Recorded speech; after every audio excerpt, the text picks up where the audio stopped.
প্রিয় শিক্ষার্থীরা আসসালামু আলাইকুম। প্রসপার একাডেমির ক্লাসরুমে তোমাদের স্বাগত। আজকে আমরা সমস্যা নাম্বার 2 নিয়ে চলে আসছি। দেখো, একটু মনোযোগ দাও।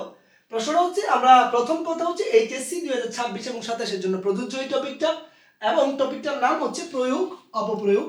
দিনাজপুর বোর্ড 2024 সালে এই প্রশ্নটা আসছিল। প্রশ্নটা কি ছিল আমরা একটু দেখি। আমি কিন্তু বলছি সমস্যা 2 দেখো। সমস্যা 1 যে ক্লাসটা তোমরা অবশ্যই দেখে আসবে আজকে যারা প্রথম। বলছি করোনাকালীন সময়ে পাঠদানে শিক্ষকদের ভূমিকা ছিল প্রশংসনীয়। করোনাকালীন সময়ে পাঠদানে শিক্ষকের ভূমিকা ছিল প্রশংসনীয়। এবার ঘটনা হচ্ছে, তাহলে এখানে ভুলটা কোথায়? একটু মনোযোগ দিলে খেয়াল করবা। আমি যখন করোনাকালীন বলছি, একটু মনোযোগ দাও। করোনাকালীন, এখন একটা ব্যাপার খেয়াল করো তো বাবা, কাল মানে কি বলো তো? কাল মানে হচ্ছে সময়। কাল মানে কি? সময়।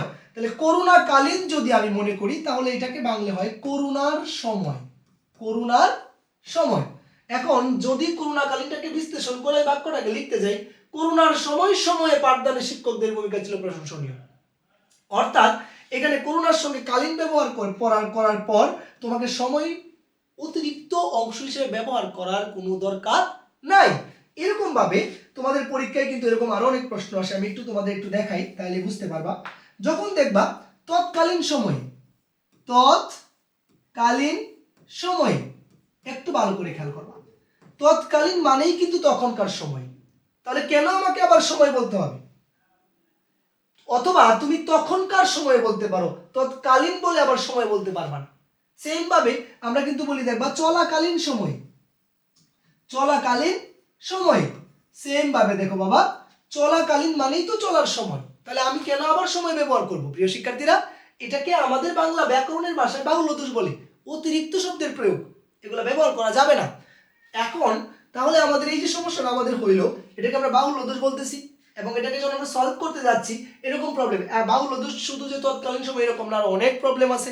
এরকম ভাবে একটা প্রবলেম দিয়ে তুমি 2-3টা প্রবলেম কি করে সলভ করতে পারবা, কি করে বুঝবা, এই আমাদের প্রসপার একাডেমি ক্লাসরুমে তোমরা যদি জয়েন করো, তোমাদের প্রতিনিয়ত যে ক্লাসগুলো পাবা, ইনশাআল্লাহ এই টপিকগুলো প্রবলেমগুলো সলভ হয়ে যাবে। প্রিয় শিক্ষার্থীরা, শোনো একটা কথা বলি, তোমরা যারা এখন চিন্তা করতেছো যে স্যার এই যে প্রয়োগ অপপ্রয়োগ, এটা তো খুবই ঠুনকো একটা ব্যাপার, এবং এটা তো বোর্ড কোশ্চেন সলভ করলেই হয়ে যাচ্ছে, কিন্তু সাধু সাবধান, তোমার কিন্তু সামনে ভার্সিটি এডমিশনে এগুলো অ্যান্সার করতে হবে।